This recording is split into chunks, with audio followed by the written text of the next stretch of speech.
Right now, as you watch this, the ground beneath your feet is moving. In a single 39-second window, Venezuela was shattered by back-to-back earthquakes, a sequence so violent it leveled entire blocks, buried tens of thousands, and registered as a complex rupture near magnitude 7.8. At almost the exact same time, Japan was rocked by a magnitude 7.4 strike that triggered full tsunami evacuations along the Sanriku coast. The ring of fire flared up across the Philippines, Papua New Guinea, and Nicaragua. Just days ago, scientists confirmed something terrifying about California's San Andreas system. Stress levels on the fault have officially hit their highest point in 1,000 years.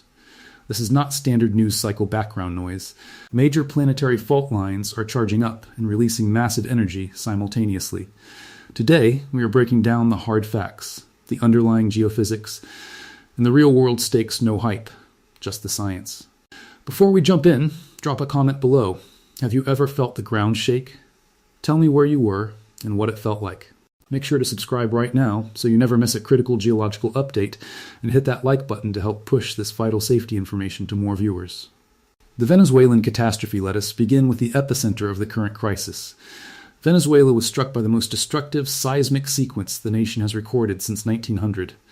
This was not a single isolated event. Two massive earthquakes struck within 39 seconds of each other. 39 seconds is barely enough time to recognize what is happening, let alone reach safety.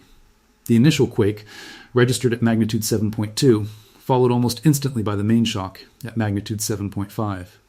Geophysicists analyzing the combined energy release suggest the overall rupture sequence approached a massive 7.8. Both epicenters were shallow, roughly 10 kilometers deep in the Yakul region near Umari. To understand why this was so devastating, you have to understand depth and infrastructure. When a fault ruptures at a depth of 100 kilometers, the earth above acts as a cushion, absorbing much of the raw kinetic energy.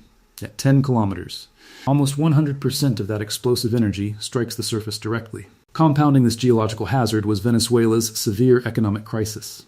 Decades of neglected infrastructure meant that millions were living in unreinforced brick and concrete block structures buildings with zero flexibility to handle lateral shear forces.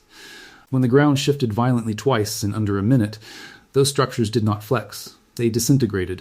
In the coastal state of La Guaira, sitting directly above the rupture zone, initial estimates indicated an 80% building collapse rate.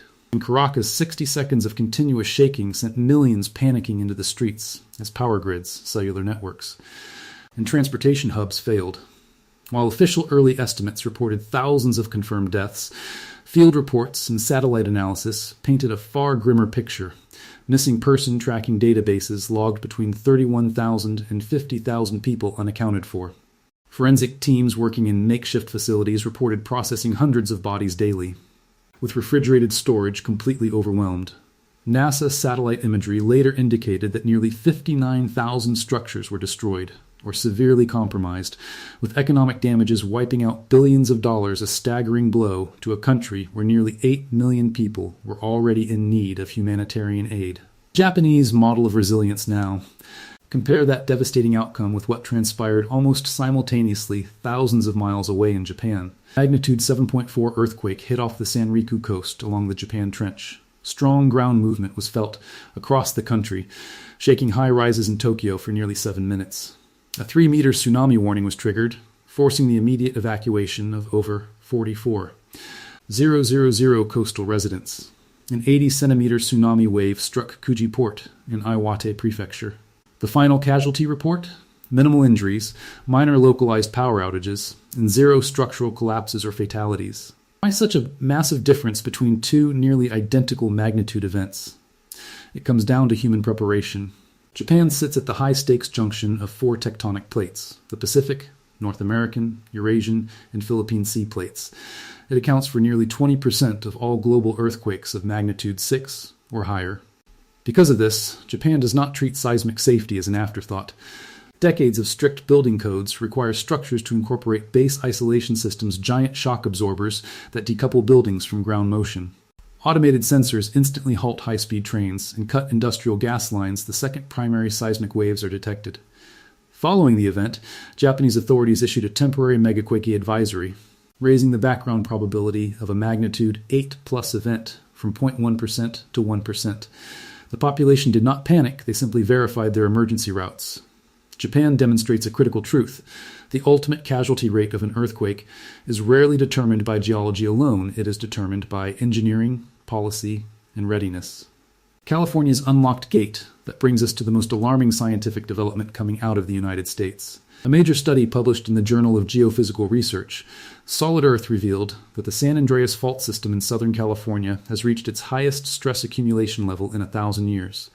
When tectonic plates grind past each other, friction locks the upper surface in place, while the deeper crust continues to move.